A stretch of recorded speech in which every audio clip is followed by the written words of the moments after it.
بسم اللہ الرحمن الرحیم۔ السلام علیکم معزز سامعین۔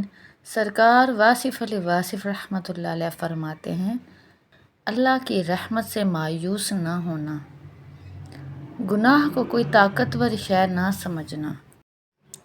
گناہ کوئی ایسی شے نہیں ہے کیونکہ وہ معاف کرنے والا ہمیشہ سے معاف کرتا آ رہا ہے۔ معاف کرنا جو ہے وہ اس کا شوق ہے۔ ایک جگہ اللہ تعالیٰ فرماتا ہے کہ میں جانتا ہوں کہ تم انسان ہو، میں نے خود پیدا کیا ہے، میں جانتا ہوں کہ تم ضعیف ہو، کمزور ہو، اس لیے میں نے تمہارے لیے اپنی رحمت بنائی ہے۔ ورنہ اللہ کا کام یہ تھا کہ وہ وارننگ دینے والا ہے۔ آپ صلی اللہ علیہ وآلہ وسلم بشیر اور نذیر ہیں، یعنی بشارتیں دینے والے اور وارننگ دینے والے ہیں، مصدقاً سچ بولنے والے اور سچ ثابت کرنے والے بن کر آئے ہیں۔ مگر آپ صلی اللہ علیہ وآلہ وسلم کا ٹائٹل کیا ہے؟ وہ ہے رحمت للعالمین، تمام جہانوں کے لیے رحمت۔ ورنہ وارننگ ہو جاتی ہے۔ جس وقت اسلام آیا تھا اسی وقت فیصلہ ہو جاتا ہے کہ دودھ ایک طرف کر دو، پانی ایک طرف کر دو، کافروں کو ہلاک کر دو، بات ختم ہو جاتی ہے۔ مگر ایسا نہیں، کافر جو ہیں آپ کے لیے نرسری ہیں، اس سے آپ کو خوراک چاہیے، یہیں سے اسلام کے پودے باہر آنے ہیں۔ افسوس تو یہ ہے کہ آپ اپنے آپ کو بھی سچا نہیں سمجھتے ہو، پھر خود کو اتنا سچا سمجھتے ہو کہ باقی سب کو جھوٹا سمجھنے لگ جاتے ہو۔ یہ بھی افسوس کی بات ہے۔ تمہیں کہتے ہو کہ سچے ہو جاؤ تو کہتے ہو کہ ہم سچے نہیں ہو سکتے، پھر کہتے ہیں کہ ہو جاؤ، چلو ہو گئے، اب کیا ہے؟ کہتا ہے کہ باقی سارے جھوٹے نظر آ رہے ہیں۔ بابا جی نے آپ کو اس بات سے بچایا تھا کہ تم اتنے حق والے نہ ہو جانا کہ سارے ہی برے نظر آئیں۔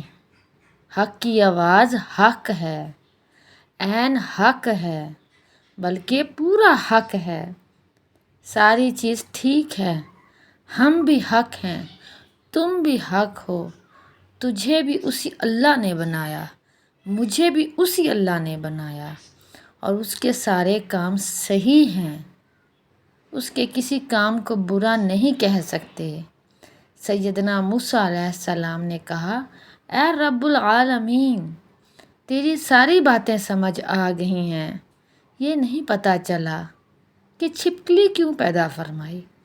اللہ تعالیٰ نے فرمایا، ابھی چھپکلی پوچھ رہی تھی کہ موسیٰ علیہ السلام کو کیوں بنایا، یعنی کہ اس کے دنیا میں تیرے جیسے انسان کا وجود نہیں ہے۔ اب یہ اللہ کے کام ہے کہ وہ چھپکلی بنانے والا موسیٰ علیہ السلام کو بھی بناتا ہے، اس لیے چھپکلی بھی حق ہے اور موسیٰ علیہ السلام بھی برحق ہیں۔ کمال کی بات تو یہ ہے کہ وہ شیر پیدا کرتا ہے تو گدڑ بھی پیدا کرتا ہے۔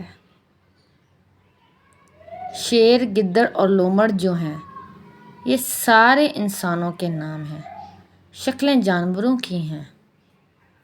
یہ آسان بات ہے، مشکل نہیں ہے۔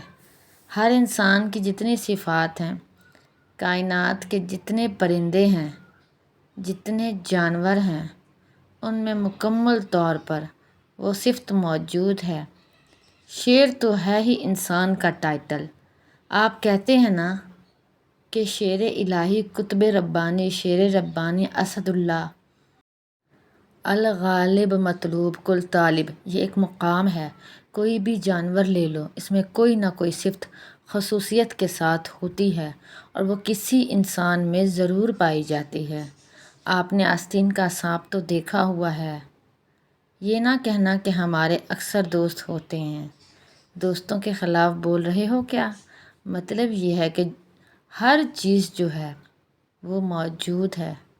کمزور ڈرپوک کو گیدڑ کہتے ہیں، شاہین کے جھپٹ، چیتے کی آنکھ، یہ ساری انسانوں کی باتیں ہیں۔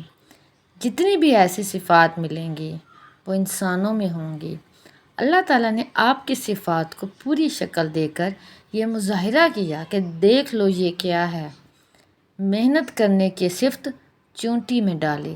بیچاری نے یہاں سے ایک دانہ اٹھایا اور وہاں جا کر رکھ کے آ گئی۔ بیچاری چیونٹی شاہین کے ساتھ مکالمہ کرتی ہے کہ تو اتنا بلند ہے اور میں زمین پر ہوں، تو بات کیا ہے؟ شاہین نے کہا کہ بڑی آسان بات ہے، تو رزق اپنا ڈھونڈتی ہے خاک راہ میں، میں نو سپہر کو نہیں لاتا نگاہ میں۔ یہ تیرا میرا فرق ہے، میرا مقام ستاروں سے یوں بلند ہے کہ میں آسمانوں کو نگاہ میں نہیں لاتا، اور تو خاک کے اندر رینگتی ہوئی دانے اکٹھے کرتی جا رہی ہے۔ دانے کا معنی رزق، دولت، پیسہ جمع گننا، یہ تو چیونٹی کی زندگی ہے، اور ہر شے سے بے نیاز ہو کے بلند نگاہی شاہین کا تصور ہے۔ اس کا مطلب یہ ہوا کہ آپ اس کائنات میں انسان ہو کے توبہ کرو اور گناہ کا ذکر نہ کرو۔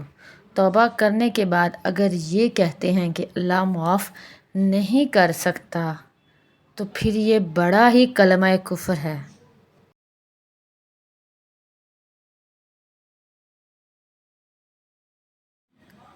اللہ کیسے نہیں معاف کر سکتا؟ اللہ چاہے تو سب کر سکتا ہے۔ آپ معاف کرو اور اپنے آپ پر رحم کرو۔ اللہ تعالیٰ سرکار واصف علی واصف رحمۃ اللہ علیہ کا درجات بلند فرمائے، آمین۔ عزیز سامعین، ویڈیو کیسی لگی کمنٹس میں اپنی قیمتی رائے دیں۔